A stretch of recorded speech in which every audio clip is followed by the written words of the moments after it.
Hi everyone, it's Miss Stone Home, and in today's video I'm going to be sharing how to make spun cotton mushrooms.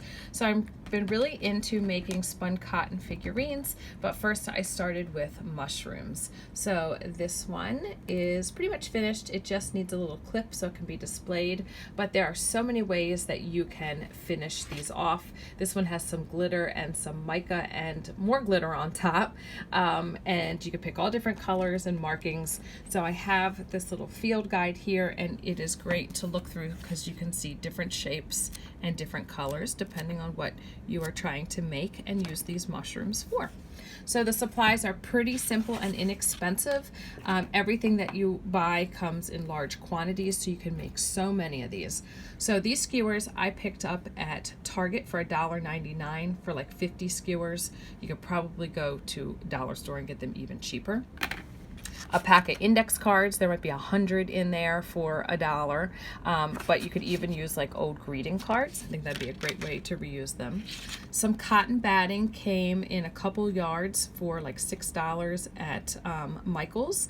I did use a coupon. Originally it was 10, and while I was there, the lady said it's even cheaper at at Walmart. And some acrylic paint or glue. Now paint is pigment plus glue, and what you will do is we're going to seal it, and that's what makes it hard and sticks it all together.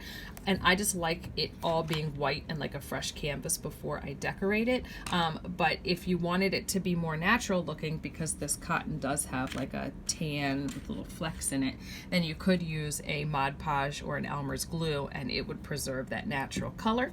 And a paintbrush or your finger, that's where all this comes from, and that's it, and it will make lots and lots, dozens and dozens.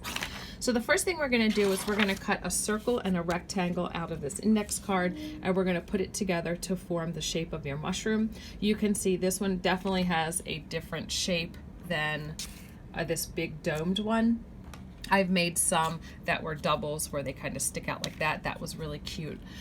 So I am going to cut those two shapes out right now. This index card is the larger size index card, and this is going to be my rectangle. I just eyeballed it. It's maybe about 1.5 inches long. And then for the circle, I made it smaller than the inside of a tape roll. Sometimes you just might have a bottle or like a round sponge laying around that you can trace. So if you plan on making a lot of these, you'll probably create like some template for yourself. Although I like to make them all different, because then if I'm gonna sell these or give them out, they're all unique and people can pick one instead of them all looking exactly the same. We're all cut out, and I put a little slit halfway into the circle, and that is what's going to allow us to twist it and get a dome, and then we'll tape that with masking tape. And then this one I'm going to roll up into a little cylinder. Sometimes I use the dowel or a pencil or the paintbrush to help make it kind of tight. Your very first mushroom you make, you will probably overestimate and make it really big, which is fine because it's a learning process and you can make more. And you know, you can always keep it this length. You can see that one's kind of long, or you can trim this little cylinder when you make it to make it smaller. You could probably even trim it at the end after you've made the whole thing too. Like once it comes off of the skewer, if you thought that was too long, with some scissors, once it was off the skewer, you could cut it. I have some tape that I have already torn off and I have it waiting for me. So I'm going to take my circle, and I've got that little slit that's in there, and I want to just make a little dome, and with the tape you can tape it on the outside part, and then on the inside might do the exact same thing, just to make sure that it is nice and secure. So we've got that guy there. And then now I have the rectangle, and I do like to use a pencil or a paintbrush, just something to get it started, to get me like a nice tight cylinder. And then once I've used that to help curl it, then I might take it out, and then I can just try and start to roll it on my own. Just like that. So once it is nice and tight, then you're just going to take some more of that tape that you have And it doesn't have to look beautiful because it is going to be all covered with the cotton. And now, with little pieces, you want to tape the cylinder inside the little topper. So if I just take a piece like that, and what I'll do is I'll just kind of flare it out, like tape it to the top and have it flared out like that. Stick it in, and then I will come back and I will tape it more, because nothing is worse when you are putting your glue and your cotton on it than having a wobbly top on the stem. Okay. And it doesn't have to look pretty because it is all going to get covered. We just want it to be sturdy. All right, so I feel pretty secure, and at that point you can take your skewer and you can insert it whichever direction you want, and you might just use a little tape, although you don't have to secure it, because you do want it to come off of the skewer easily when you are finished. Although some people might choose to leave some on skewers if you wanted to make them like picks to put in flower arrangements or a vase. If you don't and you want to make an ornament, then you could start to put a piece of wire in while you are doing your cotton, or you could even, and this is what I do, I have little German candle clips that I insert, and then you can clip them wherever you would like. So now we're ready to prepare the cotton. So I have this sheet, and I am just going to tear something that, and actually I will take my mushroom and stick it on top and just be able, or make sure that I'm able to cover the whole thing. You can actually start to see it forming, kind of as simple as that. Just make sure that I've got enough. If you have too much, it's okay, because you can just tear it off as you're working. And, you know, it might be kind of circular shaped. So this is what I have going on. Sorry about the angle. I have a makeshift camera holder. And then you just want to have another little strip that is going to get the stem. That one doesn't have to be a lot, or I guess it depends on how bulky you want it to be. So I'm going to take that for the stem. I'm going to take that for the stem, and then I'm also going to take another little piece, because I think that they look really nice if they're a little bit thicker at the base. So this one right here, you can see is a little bit thicker, and I just saw that from looking at the cover, and you can see that these are a little bit bigger at the base.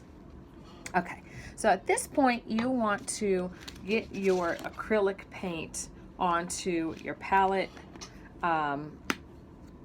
and just, you are going to use a whole lot more than you think you need. Obviously you can just have it close and put some more out as you need it. That's not going to be enough, but that's what I'm going to start with. And I'm going to take my round one, and if you look at it and you realize you can pull a little bit off, go ahead and pull a little bit off, because I don't want to have too much. I don't want to make it too bulky. You can take these little guys and add a little padding to the center to give you more of a domed top if that's what you're going for, and then you don't waste them. So that's what I'm going to do. So I just piled up what I took off, and then I'm going to fold it in, and no particular way. I mean, you can definitely do this a couple times as a dry run for your first mushroom, and then you might see like where you have a lot of extra, and you can start to peel that off a little bit, or just you kind of use it all. You'll be surprised at what that paint does. It's kind of a miracle how it just all sticks together. And you can see, there you go, a little padding, got your little mushroom, and then the underneath, because of your like folding and tucking, kind of makes it look like those gills there. So I think that's a little bit too much for me. I'm going to stop and take some off. Okay, so I'm happy and ready to go. And the cotton will want to stick together a little bit like a Velcro, and you can use your paintbrush. This is normally where I take my finger. If you've ever seen all that white paint on my fingernails. And you can get it underneath and around. And as it dries, well, you'll see as soon as you put it on, it starts to hold everything together. And then as it dries, it will definitely be firm, because like I said, paint is a glue. That's what helps it stick to your canvas or your paper. And then it has the pigment and the color. So if you just had Elmer's at home, you could easily do this. And if you wanted to keep them on the more natural side, then you've got the Elmer's. But even if you do use the Elmer's and you don't want it to be natural, then you just paint it with acrylic when you are done. So I'm just really putting it on. You'll see it changes the color a little bit, so you know where you've gone. And then as it soaks in a little bit, you might stick it in some other spots. You can definitely get your fingers in there to pinch things together to make them tighter, or use that paintbrush to get in there. So I am going to finish that up, and then we'll come back and we'll do the stem. And we are going to do the stem. And however you want to do this, if you want to do it the long way and wrap it down, or you can wrap it around, I think I'm going to do it the short way and wrap it down. So I might put a little bit of paint on the stem first to help it stick. And the beauty is it just blends in so easy with what you've already done. So the tutorial that I watched, the person did this all in one piece. So I did that for a few, but it got really bulky underneath for me. And then I just decided I was gonna do it in 2 pieces. And I feel like I've had more success that way. And it also gets a little bit skinnier like when you put the paint on. And this is when I do get messy too, because I will use my fingers to really pinch the stem and make it a little bit thinner and kind of smash all the cotton and the paint together. And these are so much fun when you finish them. I've seen people do buttons on top, little mother of pearl buttons. The glitter, I have some mica from a box of snow from like the 50s. Regular glitter, paint dots. I got some red and white stamps that I'm going to cover one with. Fur, like if you find something old at a estate sale, it could be just really, really cool, all the ways that you can do this. So now what I'm going to do with my fingers, this is how they really get dirty, is I start to pinch and twirl it together, and that will make it nice and tight. And then at that point I might add just a little bit more paint. But you can see, I mean, I have only stopped the camera just a few times, but however long I've been filming has been like how long it's taken to make this. And then all I have to do is let it dry. So I would probably make like a bunch of these at once, and then you can do all like your painting and your finishing, embellishing at a different time. So I like the height of that, so I'm gonna pull off this cotton. And then I had said like I had some extra cotton to make it thicker at the base. I might just use this to just flip it up. And the paper that I originally had is longer than what I want this mushroom to be, but that's not going to be any problem because you can cut paper real easy. So you can see how I'm revealing the paper, and I'm just going to fold this up and then secure it with some more glue or paint, just like that, and it'll give me that thicker mushroom base. And then that way I can use the scraps for something else, some loft in the top of another mushroom, or use that for the base if I do a longer one. But I've made big ones, I've made small ones. They look really cool grouped together. And with the big one, like it might feel overwhelming at that point, but I mean it really can be fun if you're making like a little gnome kind of, I don't know, fairyland. Stick it in a poinsettia and create some elves in there, and have big ones that could be their houses or like their shelter. Almost make the mushrooms like a forest, and then you can have smaller ones. So there you can see it's thicker at the bottom, and then I'll probably just work on it a little bit, just kind of making it a little bit more seamless.